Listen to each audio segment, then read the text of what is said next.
আসসালামু আলাইকুম। এলাকায় এখন আমন ধান বোনার হিড়িক পড়ে গেছে। সবাই আমন ধান বোনার জন্য উৎফুল্ল হয়ে গেছে। আমাদের এলাকায় এখন বৃষ্টি বা আমাদের বৃষ্টির পানিটাকে আমরা খেতে সুন্দরভাবে আটক করি। আর কিভাবে যে আমরা কিভাবে করি, চাষ করি তা আপনাদের আমি তুলে ধরবো।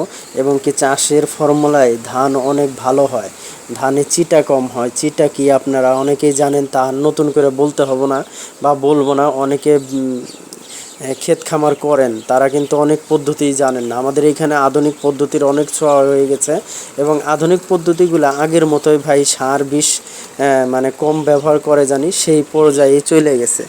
তো আমাদের এখানে উপজেলায় ট্রেনিং ছিল, ট্রেনিং করানো হয়েছে, আমরা ট্রেনিং করছি। সেখানে বলা হয়েছে যে কিভাবে সার বেশি করা হয়, কম দেয়া যায়, সেই ক্ষেত্রে কি করা যায়। তো আমরা বৃষ্টির পানিটাকে আমরা খেতে আইল দিয়ে এটাকে আটকানোর পর ওইখানে একটা চাষ দিই, অথবা যদি জঙ্গল টঙ্গল থাকে তা আগে করি, মারাই করার পর একটা চাষ দিয়ে ওই ক্ষেতটাকে মিনিমাম 7 থেকে 8 দিন আগে একটা চাষ দিই। তা 8 দিন ওটা এজিং হয়, পচে। 8 দিন এজিং হইলে ওইখানে একদম মাটির উর্বরতা, এজিং বুঝেন, পইচাই হয়ে যায়, মাটিটা পচন ধরে আর কি। 8 দিন ওইখানে ব্যাগ উৎপন্ন হয়। এই দেখেন কি পরিমাণ ব্যাগ মানে কাদা হয়েছে। এইখানে যদি আমি কিছু বুনিস তাই ভালো হবে, উর্বর হবে এবং কি কোনো প্রকার সার লাগবে না।